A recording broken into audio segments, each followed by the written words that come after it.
السلام علیکم متی اللہ جان ایم جے ٹی وی۔ کفر ٹوٹا خدا خدا کر کے، جی ہاں، اسلام آباد ہائی کورٹ کا نہ صرف کفر ٹوٹا بلکہ کفل بھی ٹوٹا، جو بقول بیرسٹر سلمان صفدر کے کئی مہینوں سے اسلام آباد ہائی کورٹ کے دروازوں پر پڑا تھا۔ اور آج اسلام آباد ہائی کورٹ کی طرف سے پہلی بار ایک طویل عرصے بعد تحریک انصاف اپوزیشن کے سیاسی رہنماؤں کے لیے ایک اچھی خبر وہ یہ کہ اسلام آباد ہائی کورٹ نے بانی P T I Imran Khan اور ان کی اہلیہ بشرا بی بی کی القادر ٹرسٹ کیس اور دیگر مقدمات میں جو سزائیں تھیں ان میں سے ایک سزا کی معطلی کی درخواست جو ہے وہ سماعت کے لیے مقرر کر دی ہے۔ جی ہاں، ابھی سماعت ہوئی نہیں ہے، ابھی مقرر کی گئی ہے اور تاریخ مل گئی ہے، اور یہ اتنی بڑی کامیابی ہے پی ٹی آئی کے لیے کہ آج پی ٹی آئی کے لوگ ایک دوسرے کو مبارکباد دے رہے تھے کہ عدالت سے تاریخ مل گئی ہے کہ اس تاریخ کو آپ کا مقدمہ سنا جائے گا۔ اور یہ صرف سزا معطلی کی تاریخ ہے، سزاؤں کے خلاف جو مین اپیلیں ہیں کہ یہ سزائیں غلط دی گئی وہ درخواستیں ابھی نہیں لگی۔ ابھی صرف یہ مانگا جا رہا ہے عدالت سے کہ چونکہ یہ سزائیں جو ہیں عمران خان کی 10 سال ہیں، بشرا بی بی کی 7 سال ہیں، رمضان کا مہینہ ہے، تو ایک بینیفٹ آف ڈاؤٹ دیا جائے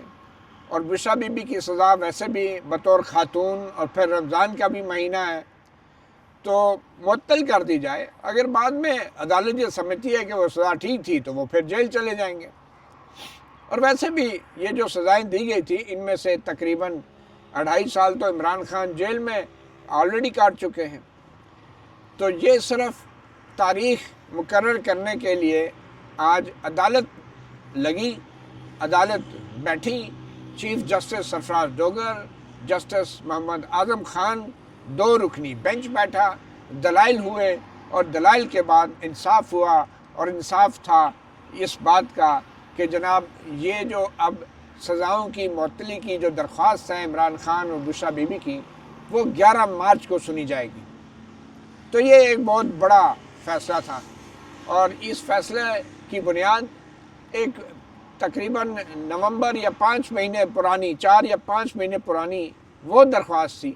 جس میں کہا گیا تھا کہ جناب جلد سماعت کے لیے مقرر کیا جائے سزاؤں کی معطلی کا کیس۔ نومبر میں جلد سماعت کی درخواست ڈالی گئی تھی کہ جو ہم نے وکیل کیا اور درخواست ڈالی تھی اس کو سننے کے لیے عدالت فیصلہ دے کہ اس کی سماعت جلد ہونی چاہیے۔ تو یہ جو جلد سماعت کی نومبر کی درخواست تھی وہ تقریباً 4 مہینے کی تاخیر سے آج لگی، اور پھر آج جو چیف جسٹس سرفراز ڈوگر اور جسٹس اعظم خان نے فیصلہ دیا، انہوں نے کہا کہ جناب 11 مارچ کو اب یہ سزاؤں کی معطلی کی درخواست سنی جائے گی۔ 11 مارچ کو، یعنی کہ آج سے تقریباً 2 ہفتے بعد، 15 دن بعد آپ کہہ لیں۔ اور یہ درخواستیں 4 مہینے پڑی رہی، بلکہ 4-5 اور درخواستیں بھی ڈالی گئیں۔ ہر بار کہا جاتا تھا کہ جلد سماعت کی جائے، جلد سماعت کی جائے، اور وہ جلد سماعت کی درخواستیں بھی جلد سماعت کے لیے مقرر نہیں ہوتی تھی۔ میں کسی پی ٹی آئی کے وکیل سے کہہ رہا تھا کہ وہ جو نومبر میں آپ نے درخواست ڈالی تھی جلد سماعت کی، تو اس جلد سماعت کی درخواست کی جلد سماعت کے لیے بھی ایک درخواست ڈال دینی تھی۔ بہرحال یہ آج کی بڑی خبر ہے، اور پی ٹی آئی والوں کے لیے یہ بڑی کامیابی ہے کہ کم از کم اب سزاؤں کی معطلی کی جو درخواست ہے وہ سنی تو جائے گی نا۔ اس درخواست کا قبول ہونا، سزاؤں کا معطل ہونا یا سزاؤں کا کالعدم یا اپیل ہونا وہ تو بہت بعد کی بات ہے، اب سنی جائے گی، اور یہ عید سے کچھ دن پہلے کی بات ہے۔ تو آج کمرہ عدالت میں پی ٹی آئی کے بڑی تعداد میں کارکن بھی تھے، وکلاء بھی آئے ہوئے تھے، اور لیڈرشپ و قائدین بھی آئے ہوئے تھے۔ علیمہ خان، ڈاکٹر نورین، ڈاکٹر عظمیٰ جو ہیں عمران خان کی جو 3 بہنیں ہیں وہ بھی موجود تھیں، اور آج بڑے بڑے وکلاء جن کے بارے میں علیمہ خان ایک دن پہلے اسلام آباد ہائی کورٹ میں شکایت کر رہی تھی کہ یہ ٹکٹ لے کے بیٹھ گئے ہیں، سیٹیں سنبھالی ہوئی ہیں، اسمبلیوں میں بیٹھے ہوئے ہیں، لیکن عمران خان کے مقدمے تک نہیں لگوا سکتے۔ اور بیرسٹر گور علی خان، بیرسٹر علی ظفر، ایڈوکیٹ لطیف خان کھوسا ان کا نام لے کے کل انہوں نے گلہ کیا تھا۔ آج بہرحال ان میں سے بڑی تعداد میں وکلا کمرہ عدالت میں موجود تھے، اور علیمہ خان نے بھی آج اس کیس کی سماعت کے بعد اور اس حکم نامے کے بعد کہ جناب 11 مارچ کو اب آپ کا کیس سنا جائے گا، باہر میڈیا سے گفتگو کی، مگر میڈیا سے گفتگو اب کی بار اسلام آباد ہائی کورٹ کے اس پریس روم کے اندر نہیں ہو سکی جس پریس روم کے اندر کل علیمہ خان نے یہ گفتگو فرمائی تھی۔ اور آج یہ آرڈر آیا کہ انتظامی سطح پہ چیف جسٹس سرفراز ڈوگر کا صحافیوں کو بتایا گیا کہ پریس روم کے اندر آئندہ کوئی پریس کانفرنس نہیں ہوگی، اور وہ جو پریس روم ہے بظاہر اب صرف پریس کے لیے ہے، کانفرنس کے لیے نہیں۔ اور صحافیوں کو اتنا کنوے کیا گیا ہے، جو ہمارے نو منتخب اسلام آباد ہائی کورٹ جرنلسٹ ایسوسی ایشن کے صدر ہیں ملک اسد صاحب، ان کے ذریعے کہ پریس روم میں جو ہے صحافی اپنی ریکارڈنگ تو کر سکتے ہیں لیکن سیاستدانوں کی بات چیت ریکارڈ نہیں کر سکتے۔ اس کے بعد پھر علیمہ خان جو ہیں اسلام آباد ہائی کورٹ کے باہر آ گئی، اور اسلام آباد ہائی کورٹ کے باہر بھی شارع دستور کے اوپر جو پیدل چلنے والوں کا راستہ ہے اس پہ ویسے ہی اسلام آباد ہائی کورٹ نے قبضہ کیا ہوا ہے تارے لگا کے،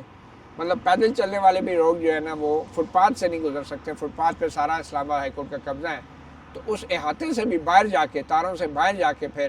پی ٹی آئی کے رہنماؤں نے اور بیرسٹر سلمان صفدر جو عمران خان کے وکیل ہیں، جو آج انہوں نے دلائل بھی دیے، انہوں نے آ کے میڈیا سے گفتگو کی ہے۔ تو یہ آج کی بڑی ایک ڈیولپمنٹ ہے، مگر افسوسناک بات یہ ہے کہ میڈیا کا لیے جو ہے وہ پابندیاں دن بدن بڑھتی جا رہی ہیں۔ اسلام آباد ہائی کورٹ ایک پبلک پلیس ہے، جو کمرہ عدالت ہے وہ کھلی عدالت ہے، وہاں پہ عوام بھی جا سکتے ہیں، مگر سیکیورٹی کے نام پہ جو عدالت تک رسائی ہے وہ اب ناممکن ہو چکی ہے۔ بلکہ عام آدمیوں کہتا ہے اسلام آباد ہائی کورٹ کے باہر سے گزرنا بھی مشکل ہو گیا، اندر آنا تو بعد کی بات۔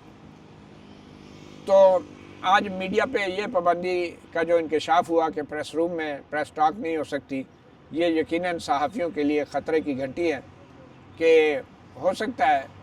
کہ میڈیا کے دوستوں کو کل کہا جائے کہ آپ عدالت میں بھی نہیں گھس سکتے، آپ باہر کھڑے ہو کے لوگوں سے خبریں لے کے خبریں دیں۔ اور اس پہ ہماری بھی بڑی کمزوریاں ہیں، ہمارے صحافیوں کی بھی، صحافتی تنظیموں کی بھی، صحافتی نمائندوں کی بھی، جو کہ اپنی خبروں کے پیچھے بہت سارے جو ایک اجتماعی جو ہمارے حقوق ہیں ان پہ کمپرومائز کر جاتے ہیں۔ تو یہ تھی آج دوسری جو بڑی ایک ڈیولپمنٹ تھی میڈیا کے لیے۔ مگر اب دیکھنا یہ ہے کہ یہ جو سزائیں ہیں القادر ٹرسٹ کیس کی، کیا یہ 11 مارچ کو لگ پائیں گی؟ اس حوالے سے علیمہ خان جو ہیں ان کو ڈاؤٹ ہے، ان کو شکوک و شبہات ہیں، کیونکہ ماضی میں یہ ہوتا رہا ہے کہ جب کوئی بینچ لگ بھی گیا تو پتہ چلا ایک جج چھٹی پہ ہے، کبھی پتہ چلا پروسیکیوشن نہیں آئی ہے، کبھی پتہ چلا کیس ڈی لسٹ ہو گیا۔ تو یہ کوئی نئی بات نہیں ہے کہ چلیں ایک تاریخ مل گئی۔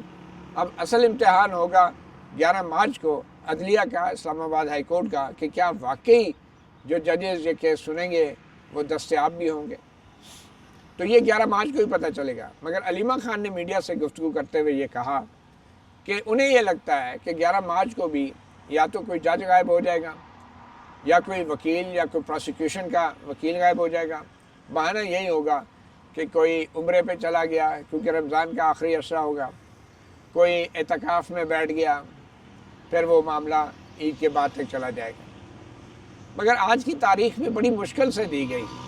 بیرسٹر سلمان صفدر اور ایڈوکیٹ سلمان اکرم راجہ دونوں روسٹوں پہ موجود تھے۔ پہلے تو چیف جسٹس سرفراز ڈوگر نے ان دونوں کی تعریف کی کہ آپ دونوں بڑے پروفیشنل لائر ہیں، بہت ہی زبردست آپ کا کام ہے، بڑی کنٹریبیوشن ہے آپ کی۔ اور چیف جسٹس ڈوگر نے جب بیرسٹر سلمان صفدر کی اور ایڈوکیٹ سلمان راجہ کی تعریف کی تو یہ واقعی ان دونوں وکلاء کے لیے بڑے اعزاز کی بات تھی کہ انہوں نے ان کو پروفیشنل لائر کہا۔ مگر اس کے ساتھ ہی کچھ وکلاء جب ان دونوں پروفیشنل لائرز کے پیچھے آ کے کھڑے ہونا انہوں نے کوشش کی تو اس وقت چیف جسٹس سرفراز ڈوگر تھوڑا برہم ہوئے اور انہوں نے کہا آپ یہ کیوں کاٹے ہیں، کیوں آپ آئے ہیں سامنے؟ آپ عدالت پہ روب ڈالنا چاہ رہے ہیں، آپ عدالت پہ اثر انداز ہونا چاہ رہے ہیں؟ معلوم نہیں، یہ تو ایک ویسے کسٹمری ہے کہ وکلاء جو ہیں وہ روسٹرم پہ کھڑے ہو جاتے ہیں، اس طرح کا اعتراض چیف جسٹس سرفراز ڈوگر کو ان کیسز میں کبھی نہیں ہوا جن کیسز میں وکلا تنظیمیں یا وکلا کے معاملات سنے جاتے ہیں اور ایک ہجوم ہوتا ہے جو روشن پہ کھڑا ہوتا ہے. تو اس وقت چیف جسٹس یا جو چیف جسٹس سرفراز ڈوگر ہیں، وہ نام زبان پہ آ گیا، ویسے دونوں ایک ہی ہیں، لیکن یہ ہے کہ اس وقت کبھی چیف جسٹس سرفراز ڈوگر نے وکلا کو نہیں کہا کہ آپ جا کے بیٹھیے، کیونکہ یہ ایک سیاستدان کا کیس تھا، اس میں وکلا کا ایز سچ کوئی مسٹیک نہیں تھا. تو ان کو چیف جسٹس نے کہا آپ بیٹھ جائیں اور آپ مجھ پہ روپ ڈالنے کی کوشش مت کریں. معلوم نہیں وکلا کے کھڑے ہو جانے سے عدالت پہ روپ کیسے پڑ جاتا ہے یا عدالت پہ دباؤ کیسے پڑ جاتا ہے، مگر چیف جسٹس سرفراز ڈوگر نے اس پہ اعتراض ہوا تو وکلا جو پہلے ہی بیچارے پی ٹی آئی کے زیادہ تر تھے وہ فوراً دبک گئے اور پیچھے جا کے بیٹھ گئے. اور پھر بیرسٹر سلمان صفدر نے کہا کہ جناب یہ نومبر میں ہم نے جلد سماعت کی درخواست دی تھی، آج یہ درخواست سماعت کے لیے لگ رہی ہے، یہ بڑی زیادتی ہے اور اس میں کئی بیچ میں ہم نے درخواستیں دی ہیں. تو جس پہ چیف جسٹس سرفراز ڈوگر نے اپنے آرڈر میں یہ بھی لکھوایا کہ جو پرانی درخواستیں ہیں جلد سماعت کی،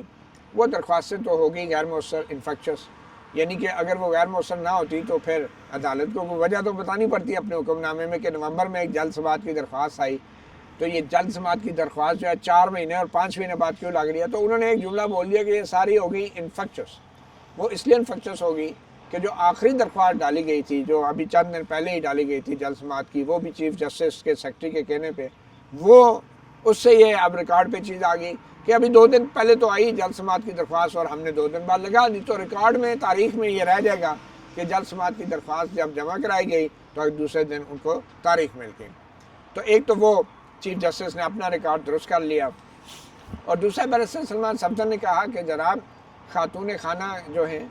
ان کے لیے تو ویسے بھی ہمارے قانون میں ہمارے عدالتی فیصلے ہیں، ان کی نظیریں ہیں کہ ان کو رمضان کے مہینوں میں ضمانت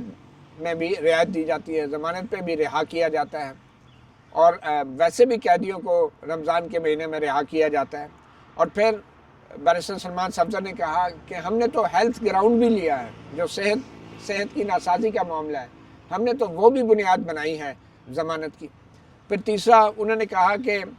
یہ جو ہیلتھ گراؤنڈ کے اوپر یہ بڑی ایک سیریس ایک معاملہ ہے، ہم کہہ رہے ہیں ان کو ہسپتال میں ان کا باقاعدہ علاج کیا جائے، شفا انٹرنیشنل انہیں شفٹ کیا جائے.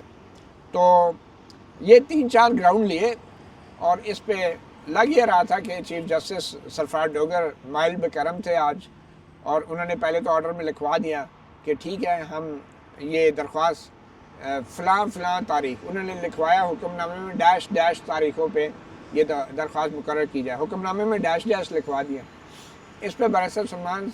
صفدر جو ہے وہ ڈیش پہ بھی راضی نہیں ہوئے. ڈیش کا مطلب یہ ہوتا ہے کہ ابھی شام کو اس میں تاریخ لکھوا دیں گے، لیکن تاریخ دیں گے ضرور، وہ ڈیش فل تو ہونا ہے نا. تو بیرسٹر سلمان صفدر نے کہا سر یہ ڈیش کی بجائے اس پہ تاریخ ڈال دیں. تو پھر تھوڑا سا انہوں نے سوچ بچار کیا، کیلنڈر منگوایا، اور پھر انہوں نے کہا کہ 11 مارچ کی تاریخ، یعنی کہ آج سے تقریباً 15 دن بعد اب یہ جو ہے سزاؤں کی معطلی کی درخواستیں سنی جائے گی. اچھا، اب سزاؤں کی معطلی کی درخواست کیا ہے؟ یعنی کہ اب اس کے اندر نوٹس تو شاید ہوا ہے سزاؤں کی معطلی کے حوالے سے. اب اگر 11 مارچ کو کوئی جج اعتکاف پہ نہیں جاتا، عمرے پہ نہیں جاتا، کوئی اور مسئلہ نہیں ہو جاتا گھریلو ذاتی، یا پروسیکیوشن کا کوئی وکیل جو ہے سرکار کا استغاثے کا وکیل کوئی اعتکاف پہ نہیں بیٹھ جاتا، تو پھر اس پہ ہوگی بحث. اس پہ پہلے بیرسٹر سلمان صفدر یہی باتیں تفصیل سے دہرائیں گے کہ سزاؤں کی معطلی کیوں ضروری ہیں، اور پھر القادر ٹرسٹ کیس میں جو سزائیں ہیں ان سزاؤں کے اندر بینیفٹ آف ڈاؤٹ کیسے بنتا ہے کہ ضروری نہیں کہ سزائیں برقرار رہیں، تو اس لیے جب تک ہائی کورٹ مین اپیلوں کا فیصلہ نہیں کرتی تو ان کو رہا کر دیا جائے تاکہ یہ ناجائز اور غیر قانونی طور پہ جیل میں نہ رہیں، اگر بعد میں ہو سکتا ہے بری ہو جائیں ان معاملات میں. تو یہ 11 مارچ کو یہ دلائل ہوں گے، اور اس کے بعد اب یہ اس چیز کو وضاحت نہیں کی گئی اس آرڈر میں کہ 11 مارچ کے بعد کیا یہ روزانہ کی بنیاد پہ کیس سنے جائیں گے یا نہیں. ابھی اس چیز کی وضاحت نہیں ہے، یہ 11 مارچ کو پتہ چلے گا کہ پھر 11 اپریل کی اگلی تاریخ ہوگی یا 11 مئی کی اگلی تاریخ ہوگی، لیکن ابھی بھی یہ شور نہیں ہے کہ روزانہ کی بنیادوں پہ ہوگی. مگر چونکہ جلد سماعت کی درخواست پہ 11 مارچ کی تاریخ رکھی گئی ہے، تو عدالت نے اس بات کو تسلیم کیا ہے کہ یہ معاملہ جو ہے فوری نوعیت کا ہے، تو 11 مارچ کو اگر یہ سماعت ہوتی ہے تو پھر فوری نوعیت کا تسلسل تو یہی بنتا ہے کہ یہ روزانہ کی بنیاد پہ اس کی سماعت ہو، یعنی 11 کے بعد 12 13 یا جو بھی نیکسٹ ورکنگ ڈے ہے۔ تو یہ اب چیزیں 11 مارچ کو مزید واضح ہوں گی، لیکن پی ٹی آئی والوں کو ابھی تھوڑا سا ایک امید کی کرن نظر آئی ہے کہ شاید عمران خان اور بشرا بی بی کی سزائیں معطل ہو جائیں، یا ان دونوں میں سے کسی ایک کی سزا جو ہے وہ معطل ہو جائیں، اور اگر ایسا ہوتا ہے تو ڈیفینیٹلی یہ ایک بہت بڑا ڈیسیژن ہوگا۔ دوسری طرف سپریم کورٹ میں بھی جو ایک درخواست ڈالی گئی ہے، سی ایم اے جو ڈالی گئی ہے ایڈوکیٹ لطیف خان کھوسا کی طرف سے، انہوں نے اپنے ایک پرانے زیر سماعت مقدمے کے اندر ہی ایک ضمنی درخواست کے ذریعے کہا ہے کہ عمران خان کی جو میڈیکل رپورٹ ہے، اس میڈیکل رپورٹ کی روشنی میں ایک چیز واضح ہے کہ بظاہر یہ معاملہ فوری نوعیت کا ہے، اور عمران خان کی صحت جو ہے ہنگامی بنیادوں پہ اس کا اثر نو جائزہ لینا چاہیے، اور جو میڈیکل رپورٹ ہے وہ مفصل نہیں ہے، وہ مکمل نہیں ہے، اور اس رپورٹ کی بنیاد پر ہی ہم یہ کہہ سکتے ہیں کہ یہ حکومت جو ہے وہ سیاسی بنیادوں پہ عمران خان کو طبی امداد سے انکار کر رہی ہے۔ تو میرا یہ خیال ہے کہ یہ جو اب سپریم کورٹ کا کیس ہے، یہ بھی آئندہ چند دنوں میں یہ بھی ٹیک اپ ہو جائے گا، اور اس کے اندر بھی کسی قسم کا آرڈر آ سکتا ہے جس میں عمران خان کی جو علاج کا معاملہ ہے کچھ دنوں کے لیے ان کو کسی ہاسپیٹل میں، اگر سپریم کورٹ چاہے گی، اگر چیف جسٹس یحییٰ آفریدی چاہیں گے تو اپنا ایک زیر سماعت مقدمے میں اختیار استعمال کرتے ہوئے وہ یہ کہہ سکتے ہیں حکومت کو، یا پھر حکومت سے پہلے کی طرح پوچھیں گے کہ آپ یہ کر لیں گے خود ہی یا میں آرڈر کروں۔ تو اس میں اگر اٹارنی جنرل کی پھر یقین دہانی آ گئی تو ایک قسم کا حکومت کا فیس سیونگ یہ ہوگا کہ ہم نے نہیں کیا، ہم نے دباؤ میں آ کے نہیں کیا، ہم نے تو عدالت کی وجہ سے کیا۔ تو بہرحال جس وجہ سے بھی ہو، پی ٹی آئی کو اور عمران خان کو، بشرا بی بی کو کچھ نہ کچھ ریلیف ضرور ملنے کا امکان ہے سپریم کورٹ سے بھی، مگر مجموعی طور پہ اگر دیکھا جائے تو یہ معاملات جو ہیں اب بظاہر کشیدگی کم کرنے کی طرف جاتے نظر آ رہے ہیں، گو کہ تاریخ بڑی آگے کی دی ہے اسلام آباد ہائی کورٹ نے 11 مارچ کی، مگر اگر عمران خان جو ہے وہ 11 مارچ تک ان کا علاج جو ہے وہ انتظار نہیں ہو سکتا، اس لیے سپریم کورٹ جو ہے وہ شاید آئندہ چند دنوں میں اگر یہ درخواست لگ جاتی ہے تو عمران خان کی اس ہسپتال منتقلی کے حوالے سے کوئی احکامات ضرور جاری کر سکتی ہے، اور یہ جو اگر ایسا فیصلہ ہو جاتا ہے تو پھر یقیناً پی ٹی آئی کے لیے بھی یہ بڑا ہی ایک اطمینان قلب کی بات یہ باعث ہوگی، اور شاید پہلی مرتبہ پی ٹی آئی کو بھی اپنے بانی، اپنے لیڈر کی صحت کے بارے میں فرسٹ ہینڈ انفارمیشن مل سکے گی۔ اب دیکھنا یہ ہے کہ کیا جو ملاقاتیں ہیں وہ ملاقاتیں کرنے دی جائیں گی یا نہیں، کیونکہ یہ ملاقاتیں اس لیے بھی عام ہیں کہ اگر 11 مارچ کو یہ کیس لگتا ہے سزاؤں کی معطلی کا تو اس کیس کے لیے بھی عمران خان سے ہدایات لینا ایک وکیل کے لیے ضروری ہے، اور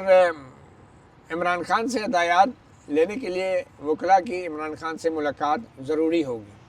تو یقیناً جو اسلام آباد ہائی کورٹ نے ایک ٹائم فریم دیا ہے، اس میں اسلام آباد ہائی کورٹ کو بھی یہ معلوم ہے کہ وہ کیس چلانے کے لیے بھی سزاؤں کی معطلی کا عمران خان کی اس کے وکیلوں کے ساتھ ملاقات ضروری ہوگی۔ تو لگتا یہ ہے کہ 11 مارچ سے پہلے یہ وکلاء کو، یا 11 مارچ کے فوراً بعد وکلاء کو رسائی ملے گی، اور ہوپ فلی 11 مارچ تک شاید کسی کے خیال میں عمران خان کی آنکھ کا جو علاج جاری ہے اس کی وجہ سے ان کی بینائی میں بہتری بھی بہت زیادہ آ سکتی ہے، اور اگر خدا نہ خواستہ یہ بہتری نہیں آتی، جیسا کہ عمران خان کی آنکھ کے معاملے کے اوپر اس وقت ایک بحث چھڑی ہے، اور علیمہ خان نے آج بھی ہلکا سا ایک اشارہ ضرور کیا کہ عمران خان نے بشرا بی بی کے ذریعے یہ بات کہی ہے کہ ان کو نظر نہیں آ رہا۔ تو اب اگر یہ ڈیمیج خدا نہ خواستہ پرماننٹ ہوتا ہے یا بہت زیادہ ہوتا ہے، تو آج میرے خیال میں ڈاکٹر عظمیٰ تھی جو بہن ہے عمران خان کی، عظمیٰ، انہوں نے یہ کہا کہ پھر یہ احتجاج پرامن احتجاج کرنے والی باتیں نہیں ہوں گی، پھر آنکھ کے بدلے آنکھ ہوگا، اور بقول عظمیٰ کے یہ ان میں سے کوئی، یعنی کہ حکومت میں سے کوئی بھی سیاستدان جو ہے وہ اپنی آنکھوں کے ساتھ پھر نہیں پھر سکے گا۔ یہ ایک بہن کا ایک جذبات کا اظہار تھا، ایک غصہ تھا، آپ جو بھی کہہ لیں، مگر اس میں کوئی شک نہیں کہ جب آپ رشتہ داروں کو رسائی نہیں دیں گے، اور حکومت جو ہے بظاہر لگ یہ رہا ہے کہ وہ اس معاملے پہ سیاست کر رہی ہے، اس لیے کہ یہ حکومت اور ڈاکٹروں کی ذمہ داری ہوتی ہے کہ جب بھی کوئی مریض کا معاملہ آتا ہے تو اس کے بارے میں جو معلومات ہیں وہ صرف اس مریض کے اہل خانہ کے ساتھ ڈسکس کی جاتی ہیں، مگر بظاہر لگ یہ رہا ہے کہ ہمارے ڈاکٹر بھی اور ہماری حکومت بھی وہ اہل خانہ کو بتانے کی بجائے وہ جو پی ٹی آئی سیاسی جماعت ہے اس کے قائدین کو بلا کے بریفنگ دے رہی ہیں اور جان بوجھ کے ایک اختلاف کی سچویشن پیدا کرنے کی کوشش کی جا رہی ہے۔ آپ چلے جائیں کسی دنیا کے کسی ہسپتال میں چلے جائیں، ایک تو اس ہسپتال کے معاملات میں حکومت کا کوئی کردار نہیں ہوگا، دوسرا جو ڈاکٹر ہیں کسی بھی مریض کے بارے میں آپ کو معلومات نہیں دیں گے جب تک آپ اس مریض کے قریبی خونی رشتہ دار نہ ہوں، بیوی ہوں، بچے ہوں، اور پھر اس مریض نے خود بتایا ہو۔ تو یہ ڈاکٹرز کا ڈیسیژن ہوتا ہے۔ جیل میں تو حکومت کہتی ہے کہ جیل سپرنٹینڈنٹ کا ڈیسیژن ہے، جیل مینول ہے، تو یہ ہسپتال کا کوئی مینول نہیں ہے، ہسپتال کا کوئی ضابطہ اخلاق نہیں ہے کہ حکومت کہہ رہی ہے کہ جناب علیمہ خان نے کی وجہ سے جو ہے وہ علاج میں 3 دن کی تاخیر ہوئی۔ کیوں علیمہ خان کی وجہ سے ہوئی؟ آپ نے علیمہ خان کو رابطہ ہی نہیں کیا، تو آپ کیسے کہہ سکتے ہیں کہ تاخیر ہوئی؟ آپ نے علیمہ خان کو رسائی نہیں دی، ملاقات ہی نہیں کی، اور جو عمران خان کے قریبی رشتہ دار ہیں تینوں بہنوں میں سے کسی ایک کو بھی آپ نے رسائی نہیں دی، اور آپ کھیل رہے ہیں کہ کبھی فلاں رشتہ دار کو کر لیں، فلاں وکیل کو کر لیں، فلاں ڈاکٹر کو کر لیں، ذاتی معالج تک بھی رسائی نہیں دی۔ تو بظاہر حکومت جو ہے وہ ہسپتال کے معاملات میں بھی مداخلت کر رہی ہے، بالکل اسی طرح جیسے اڈیالہ جیل کے معاملات میں، اور پھر کہتے ہیں یہ مینول ہوتا ہے۔ تو بلکہ یہ اس سارے معاملے کو عمران خان کی صحت کا جو ریکارڈ ہے اس کو سیاست کا شکار کر رہی ہیں، ایک تقسیم پیدا کرنے کی کوشش کر رہی ہیں۔ مگر ایک بات طے ہے کہ جہاں تک عمران خان کی صحت کا تعلق ہے اس میں کوئی شک نہیں کہ پی ٹی آئی بطور سیاسی جماعت اس کا کوئی حق نہیں ہے کہ وہ اس حوالے سے کسی قسم کا فیصلہ کرے، اور آنے والے وقتوں میں، اور خاص طور پہ سپریم کورٹ کے اندر بھی، نہ صرف یہ کہ عمران خان کو شفٹ کرنے کا سپریم کورٹ جو ہے اس کے اوپر وہ غور کرے، بلکہ سپریم کورٹ کو یہ بھی واضح کرنا ہوگا کہ جب عمران خان ہسپتال میں شفٹ اگر ہو بھی جاتے ہیں there's a big if، تو پھر ان سے ملاقات جو ہے کیا سیاسی قائدین کی کرائی جائے گی یا عمران خان کی 3 بہنوں کی قریبی رشتہ داروں کی کرائی جائے گی؟ سپریم کورٹ کو اس کے اوپر بھی کچھ نہ کچھ اپنی رائے ضرور دینا ہوگی۔ تو بہرحال جی یہ تھی آج کی بڑی ڈیولپمنٹس اور بڑی خبریں، اور پی ٹی آئی کے لیے یہ بڑی بات ہے کہ تاریخ مل گئی۔ اب دیکھیں 11 مارچ کو کون سی تاریخ ملتی ہے، یا ملتی بھی ہے یا نہیں، کیونکہ اس کے بعد اگر روزانہ کی بنیادوں پہ سماعت نہیں ہوتی تو پھر تاریخیں تو یہاں روز ملتی رہتی ہیں۔ انصاف ملنا بھی جو ہے لوگوں کا حق ہے۔ مطیع اللہ جان، ایم جے ٹی وی سے اتنا ہی، اجازت دیجیے، اللہ حافظ۔